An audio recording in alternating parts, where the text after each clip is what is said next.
All right, I'm going to be showing you how to set up our 2006 Fleetwood Neon. You're going to start by chalking the wheels. There's 2 wheel chalks for each wheel. So make sure you put those down before you disconnect from the tow vehicle.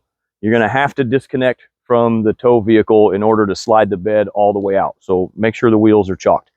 Once you've disconnected from the tow vehicle, you'll want to level the camper using all 4 of the jacks. That keeps the roof going up and down, square and plumb.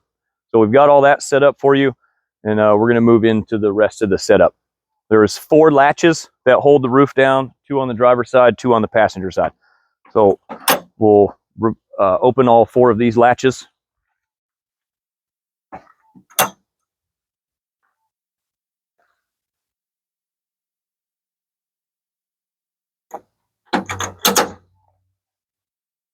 Just make sure that they actually come off of the latch all the way down.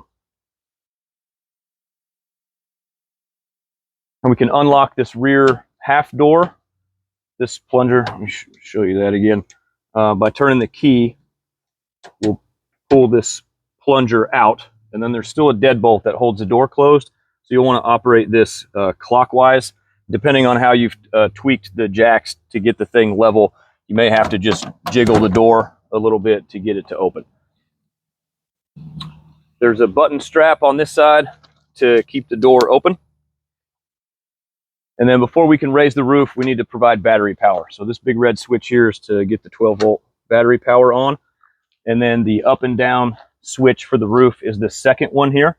This first one is a light underneath the step here so you can see at night. We're going to be using the second one. Obviously, we're going up.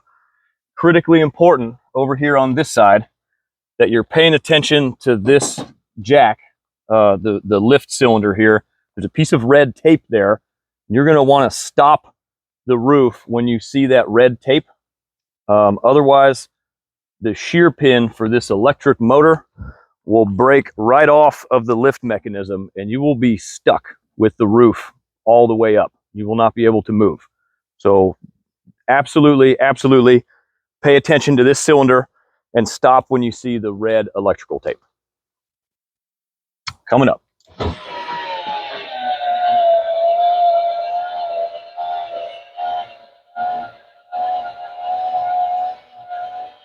You'll know that you're getting close to the top because all of this fabric will start to pull tight.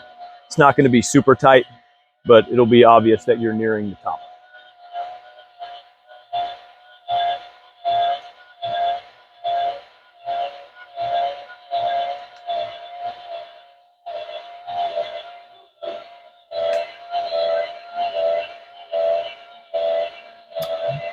We're going to be looking right here for that red tape now. There it is. So we'll stop right there. You can see there's a black line on that red tape. Fabric is pulled tight, but it's not super tight. We're going to move up to the front here, and we're going to slide that bed all the way out. Be careful in this area. The tongue of the trailer, super greasy and filthy. So make sure that you're not brushing up against that while you're walking the bed out.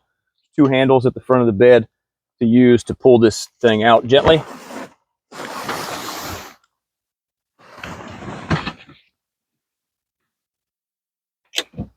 Right. It'll stop when it's all the way out, and you can see it's not supported right now. So critically important that we put down these 2 support legs to help hold this thing up, or you will break it right off of the trailer. So there's a leg in a spring clamp here. It drops down into the tongue right here in this area, and you'll have to lift up on the bed a little bit to make this happen. So I normally just do that with my back or my shoulder to get it right into position there. Same thing on this side. There it is. And then on either side, the fabric has some elastic that gets bound to the underside of the bed here. So we'll strap all 4 of those down before we go inside.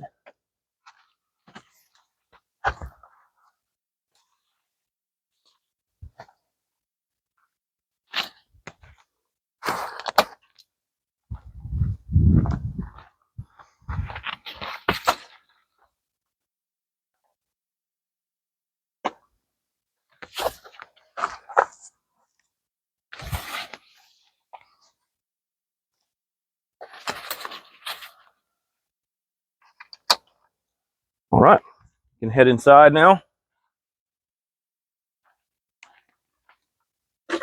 To make some room in there.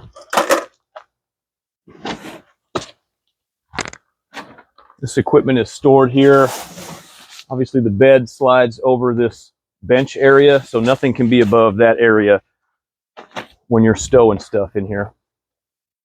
All right, I'll go ahead. This portion of the tent here is supported with what's called the shepherd's pole. So there's a hook on this end and a loop right there you can see. That's going to catch this thing.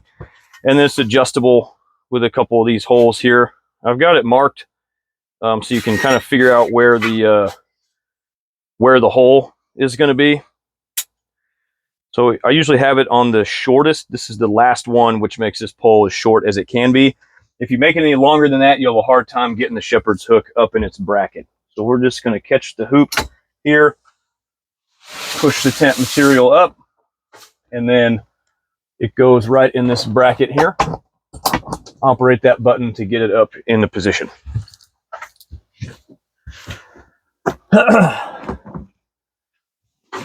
Get these cushions out of my way here. All right, the next thing is the door. So there are two button straps right here and right here that hold the door up, and there's also a couple cables back here that allow it to slide across the ceiling so you're not supporting the entire weight of the door. And it's going to come out of this bracket where it's currently resting. So there's a little kind of a locking mechanism to get out of the way.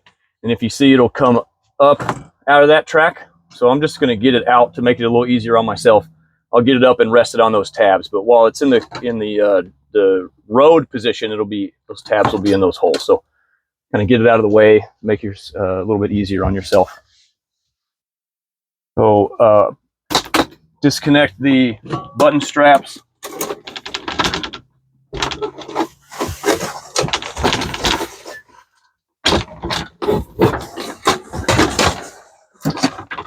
You can see the door is going to drop right down into the floor there. If we come up here to the top, you'll see that there's two slide bolts, and the roof will need to be raised slightly to be able to get this behind that slide bolt. You're going to have to do this by hand because the motor, you've noticed that red area, we can't raise the roof any more than that using the motor. So you can just gently push up on the roof to get it in that slide bolt area and lock it down. All right, from there is just some Velcro.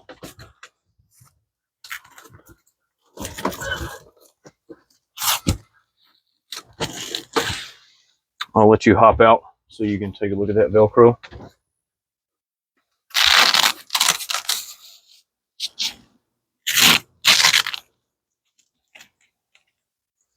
Same thing on this side.